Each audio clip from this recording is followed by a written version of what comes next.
మన ప్రభువును రక్షకుడైన యేసుక్రీస్తు వారి ప్రశస్తమైన నామానికి మీ అందరికీ వందనాలు, శుభాలు.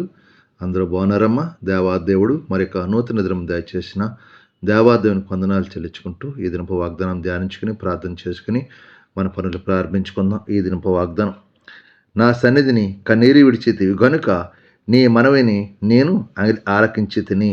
2 దినవృత్తాంతముల గ్రంథం 34:27 ఈ మాట రాయబడింది. ఇక్కడ నా సన్నిధిని కన్నీరు విడిచి, ఆయన మందిరానికి వెళ్ళి నువ్వు కన్నీరు విడిచి కనుక అని మనవి నేను ఆలకిస్తాను. మనం ఏదైనా సమస్య వచ్చినప్పుడు ఆయన మందిరానికి వెళ్ళి నువ్వు కన్నీరు కార్చినప్పుడు నీ మనవి ఆలకి నీకు సహాయం చేస్తాడు.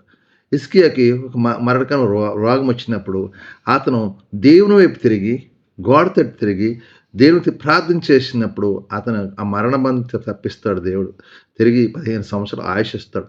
అలాగే ఈ దినాన ఏ సమస్యతో నువ్వు కన్నీరు విడుస్తున్నావో, ఏ బాధతున్నావో, ఏ బలహీనతో బాధపడి, ఏ యొక్క సమస్యలతో ఇరుక్కున్నావో, కుటుంబ సమస్యల, మరి ఉద్యోగ సమస్య, ఆర్థిక ఇబ్బందుల, ఏ నుంచైనా ప్రభు సన్నిధికి వెళ్ళి నువ్వు మొరపెట్టినప్పుడు ఆయన సన్నిధిలో కన్నీరుకు నిశ్చయంగా కన్నీరు తుడుస్తాడు, నీకు సంతోషం ఇస్తాడు.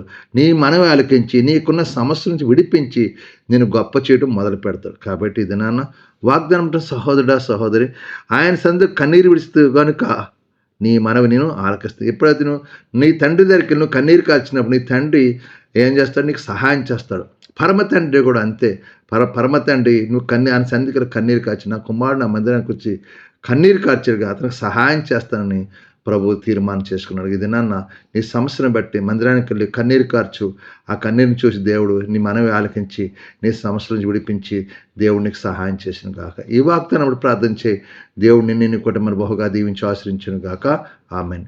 ఈ సమయంలో మీ కొరకు ప్రార్థిస్తాను. మీరు కూడా నాతో ఏకీపించిన ప్రార్థన. సర్వాధికారి మహాగణుడు పరిశుద్ధుడు కృపగల తండ్రి కనికరపుండా నీకు వందనాలు. ఇదిగో నాయన మరొక నూతన దినం దయచేసి ఈ దినమంతా రేఖలు చండి మనం భద్రపరచండి, కాచి కాపాడండి, దీవించండి, ఆశ్రయించండి. ప్రభా నీ సన్నిధి మాకు తోడుగుంచండి. అయ్యా ఈ దినం చేస్తున్న మా చేతి పనులు మమ్మల్ని, మా యజమానులు, తోటి పనివారిని అందరినీ దీవించండి. మేము వెళ్ళే ప్రతి పనులు జయాన్ని, విజయాన్ని దయచండి. దుష్టుడు సాతాను ఎటువంటి గర్భించగా అందరికీ సమాధానపరచండి. బలహీనంగా ఉన్న బిడ్డలు ముట్టండి, స్వస్థపరచండి. హాస్పిటలైజ్ని బిడ్డ ముట్టండి, స్వస్థపరచండి. కుటుంబ సమస్యలతో బాధపడుతూ విడుదల దయచేయండి. అప్పులు బంధకాలను విడిపించండి. అయ్యా ఈ దినమంతా మేము చేసే ప్రతి పనులు జయాన్ని, విజయాన్ని దయచేసి నీ కృప చూపించమని, నీ మహిమకరంగా జీవించి కృప దయచేయమని, మీకే మహిమ ఘనత ప్రభావం పొందుకొని యేసు పరిశుద్ధ నామమున అడుగుతున్నాను తండ్రి. ఆమేన్. అందరికీ వందనాలు. దేవుడు మిమ్మల్ని దీవించును గాక. ఆమేన్. ప్రభు నామంలో ఈ వీడియో వీక్షించిన ప్రతి ఒక్కరికి జీసస్ స్వస్థత ప్రార్థనా మందిరం వారి ప్రత్యేక వందనాలు తెలియజేసుకుంటున్నాము.